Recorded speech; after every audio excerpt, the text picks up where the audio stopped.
Sony telah meraih banyak kesuksesan di dunia teknologi seperti TV, kamera, dan produk elektronik lainnya. Bahkan perusahaan Sony adalah supplier pembuat layar dan sensor kamera terbesar di dunia untuk brand seperti Apple dan Samsung. Namun kenapa kok smartphone Sony jarang ada di pasaran ya? Di video ini kita bakal breakdown setidaknya 8 alasan kenapa HP Sony gagal di Indonesia maupun secara global. Yang pertama, harga tinggi. Orang-orang membayar harga tinggi untuk iPhone dan produk Apple pada umumnya. Sony ingin menjadi Apple-nya dunia Android, menawarkan ponsel premium dengan harga mahal. Namun basis konsumen Android tidak seperti Apple yang memang kalangan kelas menengah ke atas dan mencari brand identitas. Menurut survei tentang Xperia 1 Mark III, lebih dari 75% konsumen mengatakan bahwa mereka merasa HP ini terlalu mahal. Selain itu, kalian juga dapat menemukan ponsel Android dengan kualitas yang sama dengan harga yang lebih murah. Khususnya orang Indonesia banyak yang berpikir membeli HP Sony yang sangat mahal terlalu berisiko untuk status HP ini yang memang tidak resmi. Banyak pilihan yang lebih murah tersedia dengan fitur yang sebanding seperti HP-HP Samsung. Yang kedua, tidak dapat bersaing dengan pengalaman pengguna Apple. Sebenarnya HP Sony memiliki banyak fitur hebat yang menarik bagi pasarnya sendiri, kaum entusias dan para fanboy. Seperti pengaturan kameranya dapat di-custom dan menawarkan pengalaman layar yang superior. Meskipun ponsel ini menarik bagi para fotografer, namun kameranya pun sebanding dengan merek ponsel lainnya. Secara keseluruhan, smartphone Sony tidak menarik lagi bagi masyarakat umum, dan cakupan para entusias pun cenderung sedikit. Selain itu, Sony memiliki perangkat keras yang kuat, seperti spesifikasi kamera flagship buatan sendiri, layar, dan lain-lain. Namun, pengguna saat ini lebih fokus pada perangkat lunak dan user experience secara overall. Banyak orang berpendapat user experience di HP Sony masih sangat membutuhkan pembenahan, padahal HP ini udah membuat HP sejak lama. Secara keseluruhan, Sony mungkin memiliki ponsel yang kuat tetapi tidak memiliki fleksibilitas dalam pengalaman pengguna yang diinginkan dan disukai oleh masyarakat umum. Stok ketersediaan yang amburadul. Ponsel Sony juga tidak memiliki status stok yang cukup di setiap perilisannya. Bukan karena mereka membuat limited stock atau pesanan terlalu banyak. Bahkan banyak pakar gadget dunia berpendapat bahwa ya memang pengelolaan mereka kurang baik dan merasa ogah-ogahan untuk pembenahan hal ini. Saat memesan ponsel Sony secara online, banyak customer sering kehabisan stok dan dipesan kembali dalam kurun waktu 5 bulan hingga 1 tahun dari perilisan tanggal. Karena itu konsumen cenderung menahan pembelian dan berpindah ke opsi lain. Hal ini nggak cuma terjadi di Indonesia saja sejak dulu, tapi di seluruh dunia. Maksud gua, kenapa nggak siapin pembenahan dulu dari berbagai bidang, baru merilis produk barunya? Ketersediaan yang buruk menyebabkan permintaan yang lebih rendah dan membuat para customer mereka pergi untuk selamanya. Yang keempat, kurangnya pemasaran. Alasan lain orang tidak membeli smartphone Sony adalah karena mereka tidak mengetahuinya. Perlu ada pemasaran yang memadai bagi konsumen untuk mendengar tentang suatu produk. Dan agar pemasaran berhasil, Sony membutuhkan pengikut setia dan target pasar yang keduanya tidak mereka fokuskan. Sony terkesan ogah-ogahan dalam marketing. Mungkin di antara brand-brand besar flagship seperti iPhone, Samsung, dan lain-lain, Sony adalah satu-satunya brand yang sunyi senyap jika merilis produk terbarunya.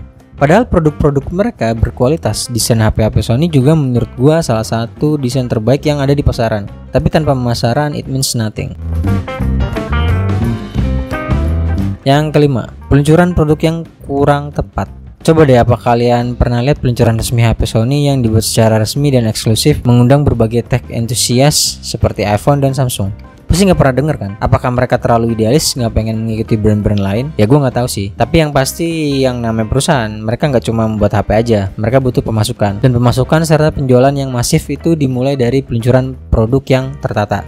Ketika sebuah ponsel diluncurkan, harus ada promosi untuk memacu penjualan, dan Sony kurang dalam hal ini. Apakah internal Sony nggak mampu untuk hal itu? Ya nggak mungkin. Tapi ya memang itu hal yang terjadi saat ini, hingga Sony di bidang smartphone terus menunjukkan tren penjualan yang negatif.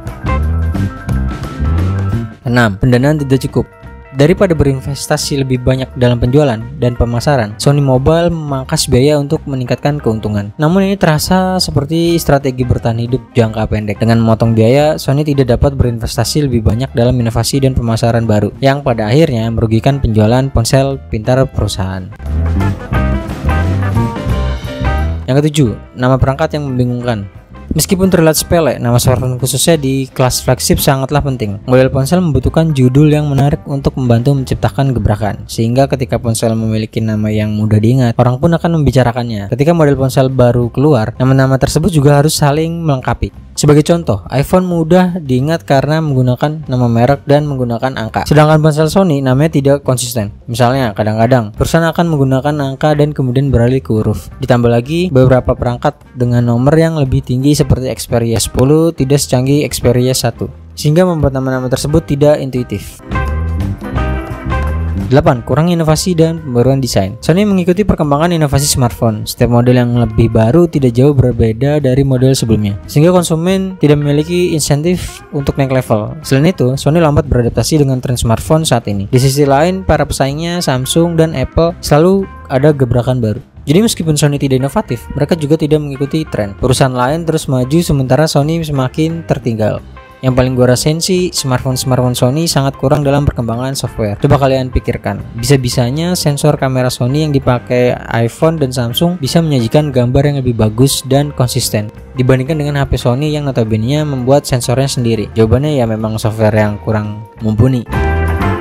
Simpulan, gue adalah mantan Sony user karena menurut gue HP Sony memiliki desain dan kualitas layar yang sangat bagus. Tapi yang gak bisa dipungkiri, kualitas software HP Sony tuh kayak jauh ketinggalan. Kameranya aja memiliki spek flagship, tapi tidak bisa menandingi brand-brand lain yang memakai sensor buatan Sony. Gue berharap pihak Sony banyak melakukan pembenahan baik di bagian software maupun manajemen yang berhubungan dengan pemasaran dan strategi penjualan. Gue yakin Sony bisa meroket lagi jika mereka niat kayak zaman dulu pas gue kecil. Tapi ya ini sih opini pribadi aja. Jika kalian punya opini lainnya, silahkan langsung drop di kolom komentar.